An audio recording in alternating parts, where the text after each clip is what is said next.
Bonjour mes stratèges, j'espère que vous allez bien ce matin. C'est encore et toujours votre Martine Dallet. On va continuer avec notre SPO, Santé physique optimale en 222 conseils. Par la présence, nous serons assistés par notre biothérapeute, Monsieur Sadeu. J'espère que vous êtes prêts parce que ça va envoyer.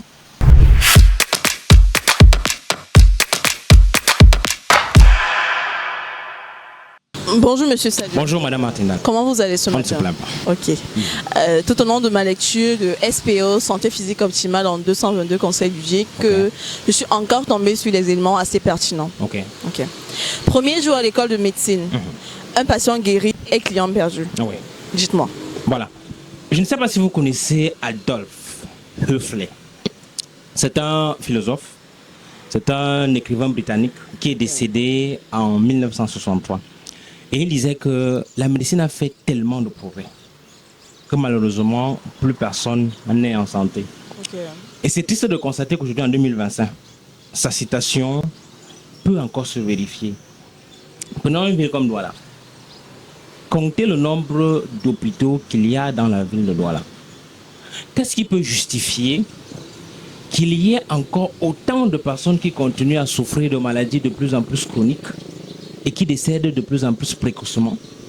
Alors que, curieusement, à l'antipode, à l'opposé, dans nos villages, il n'y a pratiquement pas de centre de santé, mais les gens sont en santé.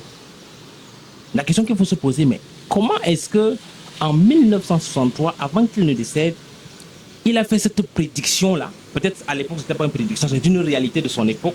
Et aujourd'hui, on se rend compte encore que cette réalité-là est existante. En réalité, le souci vient de ce que, c'est vrai qu'on ne va pas nier qu'il y a eu beaucoup de progrès dans le domaine de la médecine.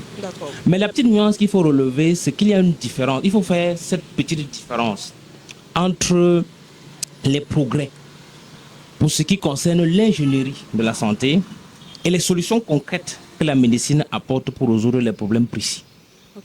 C'est vrai que, regardez par exemple dans les années 1960, par exemple pour faire un test d'ADN, un test de paternité, il fallait pratiquement des mois. Et on n'était même pas sûr qu'on avait le bon résultat. Le bon résultat. Parce qu'après autant de temps, parfois le résultat était mitigé. Aujourd'hui, si vous voulez un test express, en 24 heures, vous pouvez l'obtenir. Et vous êtes sûr que le test de paternité que vous avez est le bon. Ça, c'est des progrès qu'on ne peut pas cracher dessus. C'est des progrès extraordinaires.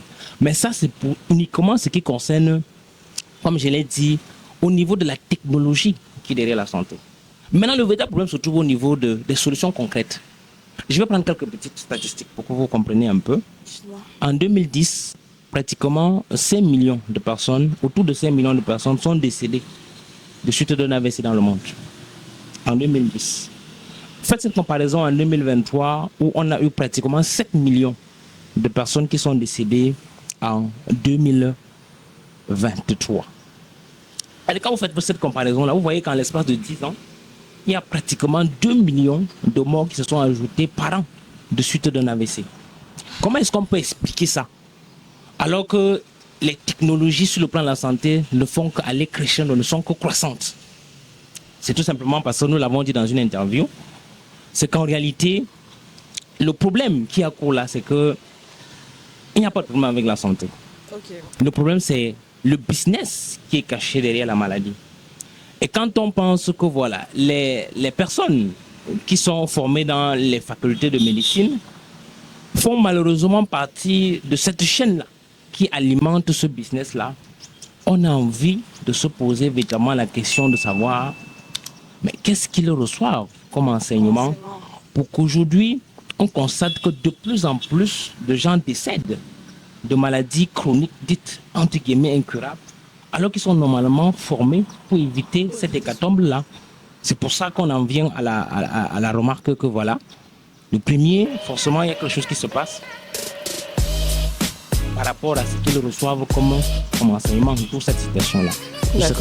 D'accord, monsieur, merci.